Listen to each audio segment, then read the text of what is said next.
पाकिस्तान में एक और धमाका, एक और हमला और एक बार फिर निशाना बनी है जाफर एक्सप्रेस। पाकिस्तान के सिंध प्रांत में रेलवे ट्रैक पर हुए एक और बम विस्फोट ने देश को दहला दिया है। पेशावर जा रही जाफर एक्सप्रेस की 5 बोगियां पटरी से उतर गई और इस हमले में कई यात्री घायल हो गए।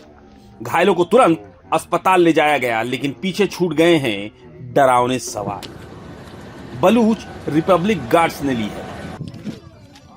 उनका ऐलान साफ है, बलूचिस्तान की आजादी तक ऐसे हमले होते रहे। लेकिन यह कोई नई कहानी नहीं है।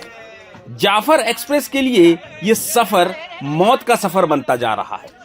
यह ट्रेन बलूच विद्रोहियों का एक पसंदीदा निशाना बन गई है और इस पर हमलों का एक लंबा और खूनी इतिहास है। 7 अक्टूबर 2025 सिंध का शिकारपुर। आज हुए विस्फोट में कई लोग घायल हो गए। ठीक 2 हफ्ते पहले 24 सितंबर को बलूचिस्तान के मस्तंग में हुए विस्फोट ने ट्रेन का एक कोच नष्ट कर दिया था और 12 यात्री घायल हो गए थे। इसी साल 10 अगस्त को मस्तंग में ही एक आईडी ब्लास्ट में ट्रेन के 6 डिब्बे पटरी से उतर गए थे। मार्च 2025 में तो हद हो गई जब जाफर एक्सप्रेस को हाईजैक कर लिया गया। इस भयावह घटना में सुरक्षा कर्मियों समेत 26 लोगों की मौत हो गई। यह सिलसिला यही नहीं रुकता। जून, फरवरी और जनवरी 2025 में भी इस ट्रेन को निशाना बनाया गया। यहां तक कि नवंबर 2023 में क्वेटा स्टेशन पर हुए एक आत्मघाती हमले में 26 लोग मारे गए थे। तो सवाल यह है कि आखिर बलूच विद्रोही बार बार जाफर एक्सप्रेस को ही निशाना क्यों बनाते? इस सवाल का जवाब पाकिस्तान के सबसे बड़े और सबसे अशांत प्रांत बलूचिस्तान के गहरे जख्मों में छिपा है।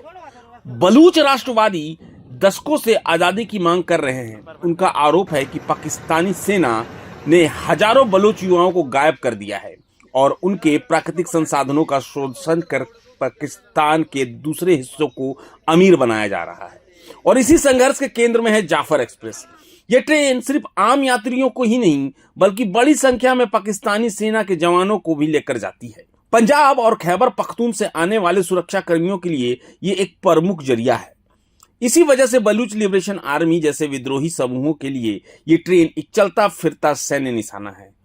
वे इसे पाकिस्तानी सेना पर हमला करने और इस्लामाबाद को यह संदेश देने का मौका मानते हैं कि वे बलूचिस्तान में उनकी मौजूदगी को स्वीकार नहीं करते। जाफर एक्सप्रेस की पटरियां आज सिर्फ लोहे और कंक्रीटों से नहीं बल्कि खून, आंसू और विद्रोह की कहानियों से बनी। हर हमला इस बात की याद दिलाता है कि जब तक बलूचिस्तान का मुद्दा अनसुलझा रहेगा, इस ट्रेन का सफर शांतिपूर्ण नहीं हो सकता। प्रभातखबर.com, विश्वास वही, रफ्तार नहीं।